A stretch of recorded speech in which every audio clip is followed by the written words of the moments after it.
friend Tyler from Theory of Deadman. 20 years in the making. I mean, we've 20 years we've known each other. How can this be? I don't know. What's crazy is it number one, it feels like it went by like that. And then number two, how do we look exactly the same? You do. I mean, you never change. You never change. So I was thinking about it. I was like, wow, 2002, the debut comes out. It's 20 years from the debut, which blew my mind Yeah. too. When I knew you were going to be Yeah. on Reconnect with Rockers with me. Holy cannoli. What's crazy is like more than once, multiple times, I've had people either comment on social media or come up to me like at a show, like in a meet and greet or something, and be like, "You're way better than the original singer." And I'm like, "I am the original That. singer. It's me." They're like, That's "No, fabulous. no." Oh, that's great. That So I is don't know. fabulous. I love that. Got to I be the love that. handlebar mustache. Well, let's talk about way better because this is what I always say about you. Every time I'm on the air, it may get redundant with people, but I have to say, you are so underrated as a songwriter. You are just a magnificent songwriter. And you're very, I said it today, I think. I said he's very self-deprecating all the time. Tyler doesn't take himself real seriously. He's not like, oh, I'm Mr. Deep Songwriter all the time. You know, that's who you are as a person. But as a songwriter, dude, I mean, you've just been hitting out of the park. You're never afraid to take a chance. You're never afraid to say, you know what, I'm not doing what I did last time. I'm doing something else, which for those who don't know, if you're not in the music business, not always the easiest thing to say to people who are kind of Yeah. behind the machine a little bit. You know, hi, we're going to do something different this time. Sorry if you don't like it. So I want to talk about DINOSAUR, which Yeah. I love because I think it's everything I love about Theory. It's got those amazing lyrics, but it's still a rocker and a jammer. It's got that riffage, super clever. So talk to me about putting that song together. So it just started with the word. And you know what? I think like Dave's got a couple of kids, and his oldest kid is obsessed with dinosaurs. He loves dinosaurs. He can name every dinosaur. And then Dave will be like, "Oh, that's a triceratops." He's like, "No, Dad, actually, that's a something or a whatever." And he's like, "Oh, I don't know." His kid is so smart. So I don't know. I think for some reason I'm like, she wrote a song called Dinosaur. It just sounds heavy. It just sounds like, imagine what it would sound like if like a T-Rex was coming in the room. Like, what would that sound like? So it started with that. I think there's also a little bit of, you know, getting older kind of metaphor in there too. I feel like as we get older, we feel starting to feel like we look at some of these young bands. I see some of these guys running around on stage, and I'm like, where's the energy? You know, like so. I think there's a bit of a metaphor for getting a little bit older in there, but yeah, I mean, such a cool riff. I really enjoy the riff and the bass line, and as our label rep in Sweden would say, it's a corker. It is. It It calls it a is. corker. I don't know what that means, but I guess it's you popping the cork. It So it's a is. good sign. I loved it from the second I heard it, and I was like, this is going to sound amazing on the air, and people are calling for it, and everybody just loves hearing that Theory is back. So talk to me about the record. Is it going to be a record? Is it going to be, you know, everybody's putting out music differently, which I think is fantastic. I think Mm. what works for you. People have a different consumption of music. Some people are like, I need it sequenced. I need an album. Other people are like, nope, those days are done for us. We want to do singles Yeah. here and there. We may put an album out a year from now. So what are you guys thinking? So we're still old school. This is still a full record. We do definitely we just finished sequencing. We finished like what songs go into the next song, like I just love like that. we used I to think on a sequencing is CD. so important. Yeah, I love that. I love that. Yeah. So we're still old school that way. We got like thank yous and all the lyrics. I actually have to send the lyrics in, but to be honest, like this is probably the last one for us because you're right. Yeah, a lot of people are seeing that it's expensive to make records where it's almost for us, we'd rather like record 3 songs a year than a bunch of songs all at once kind of thing. So we'll see. Well, we're just focused on this one, but yeah, this one is it's a full record. So and it's there's a lot of awesome songs. Like there's some songs I'm so excited for people to hear because it is very much like an old kind of Scars kind of feel to me. Truth is kind of feel Oh, I love vibe. that. I love that. Well, I look at the Yeah. records. I look at Scars and Souvenirs and The Truth Is and Savages and the debut. Um, and I think they're all such different records. And I don't really know if people realize that, because I think people may think, oh, Theory of a Deadman, a lot of the songs are kind of similar. They're really not when I go back and I look at the catalog, it's a tremendous body of work there. We can't really be pinned down. It's almost been our bane, but also something that we really are proud of, is that we never really been a band that has stuck to a shtick or something that can be like, oh, this is a sound. For us, we had some stuff that could have been country, southern rock. There is a song on the new record it's pretty country, so we haven't done something like that in a long time. That's very old school for us. But yeah, I mean, we're just super pumped to kind of like get back to something really loud and a little bit more aggro. So we'll see what happens. Is that because you guys have been out touring a lot too? I mean, after the lockdown, everybody's in, and then you guys hit the stage. I've been watching some of the social media stuff, and first of all, you guys look like an incredibly well-oiled on the road machine. What has it Yeah. been like to be out back out on the road, and then you're out on the road, and then you're kind of putting this record together? So obviously, I would think one has probably something to do with another. Yeah, I mean, we did a bunch of festivals this summer. It felt so good to get in front of a ton of people. Our last festival we did was the one of the Danny Wimmer ones, Aftershock in Sacramento, and I think there was 60,000 people. Wow. And we played our set, but it was the first time we were going to play Dinosaur live. We were going to kind of preview it and play it. And when we play a show, like we never nervous playing a show. People always ask, you nervous? Like, no. But I was nervous that show because playing Dinosaur, and we'd never rehearsed it. There's no rehearsals. This is the first time we're going to play it. Oh God. And it was being filmed and recorded. Like it went really well. It went over really well, but it was definitely nerve wracking to play that, but it's out, it's done. Well, We too, got as it you out said, there. it's being filmed and recorded. And, social media is not kind, and everybody is recording it on their Yeah. fabulously high tech phone. So you got some guy with a sucky phone, and you got to worry that the song is not going to sound as good as it was on stage because this dude has a sucky phone. And that's the thing that's going to make it to one of these stupid websites. Yeah. So, I mean, we always think about stuff like that, but we can't control it. So, I mean, I think it went over really well. Yeah. So it's fun. It's so much fun to play live too. It's so looking forward to playing it every night. But yeah, there's a lot of touring next year. Next year will be the biggest, busiest year in years, I think, for Yeah. us. So Yeah. it's gonna be good.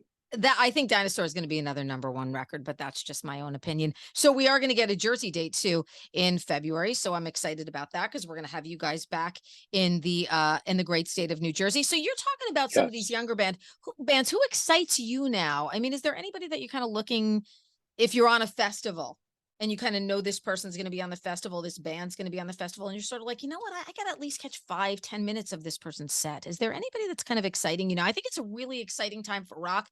Whenever I hear anybody kind of just there's no, I go, you have no idea what you're talking about. Cause I've got fathers and daughters and mothers and sons and all kinds of people that listen to my radio station that are super pumped for these new rock bands and some great songs that are out there.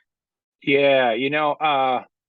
There's a band I really like. I don't know if they're really rock. I think they're metal, but they're really good. I got to rep the home Spirit Box. Have you heard of Spirit Oh, I Box? love them. Yeah, I love Yeah. any bands that are great that have women in them because I think it's a Yeah. fabulous time for women in music right now. Spirit Box really solid.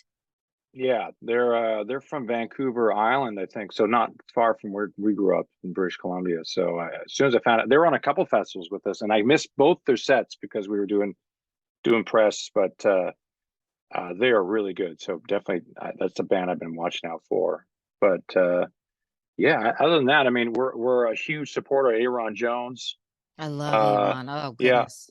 he's Gosh. just the best, and he just played some shows opening for Rolling Stones. So that Crazy. SOB. Yeah, crazy. And he came out like during COVID, like was when he was trying to debut new music, brand new artist, debuting great new music at a format that he's never been at before, super challenging. And man, as soon as things opened up, he got out there and just worked his tail off. And what a talented guy. Yeah, and yeah, the whole band too. Like they're super nice, which I always like. We always like. I just saw him at It was incarceration. We were Mhm. hanging out backstage, and it's just we just can hang and chill and talk. Another band I like is Avatar. Those also really cool guys from Sweden. Big show. Uh, Big show when you go see an yeah, Avatar show. It's a big show. yeah, Yeah, three great. You know what I love about your choices? They're all completely different yeah, sonically in music, and I think that that's exactly the point I'm trying to make when people say, "Oh," or Gene Simmons, will always, "Oh, rock is dead. There's no new bands," and I'm like, dude, you're showing your age. I don't know what you're talking about because there's so yeah. many great new artists, that are making new music right now. I think it's a really inspiring time to be a young artist. Yeah, and you know what? You the most important thing, especially for rock, is you have to be able to pass the torch. And if you want it to survive, why would you want rock to die? If you're a rock band, you know what I mean? Like you've got to pass the torch. So the most important thing for a band like us, been around for 20 years, yeah, we'd love to be around for another 20, but like we cannot expect some kid who's 12 years old to listen to guys that are in their 50s and 60s. We want bands to come out and continue to dominate. So that I'm always down to try to find new bands and be like, these are the next band you got to watch or artist or whoever. So yeah, I'm always excited. I think Yeah. those three are really good. Yeah, yeah. So talk to me about a timeline for the new record. Do you have a timeline? Do we have any idea of when? Yeah, February. I don't know the date. They probably told me and I forgot, but I think it's end of February it comes out. I know they do the Grat tracks now. Yeah. So they do this secret release. So I think December, I think in less than a month they release another song. And then I think before the album comes out, they release a third one. And both the tracks are really, really good. I mean, I just can't wait for people to hear these tracks. So I don't know if they're going to be singles, maybe. I think that's why they put them out to see what fans think. So the next one's another rocker too. So the one that Cool. you'll hear in a few weeks will be another. I think it's just as heavy as Dinosaurs. It'd be cool. So when I say that you're incredibly underrated as a songwriter, um, do you how do you what do you feel? What do you feel as a songwriter? What inspires you? Do you get anxiety when you know that, oh, well, it's kind of an album cycle coming up? Or when do you write? Or how do you write? Or do you write on the road? Or do you wait till you're home? Yeah, so I don't write at all on the road. I definitely have like a dichotomous kind of way of doing things. When we tour, it's just touring. All I think about is the shows. That's it. And I even say to the guys, I'm like, the most important thing for me at this, or all of us, is just the show. So if someone's sick, how do we do the show? You know what I mean? It's for the fans. So I'm not thinking about, but we just, yeah, as soon as the touring thing is over, it's right into the songwriting mode. And then usually it takes one or two songs and then it's just go. It's just boom. It's almost like a song a day, song a week.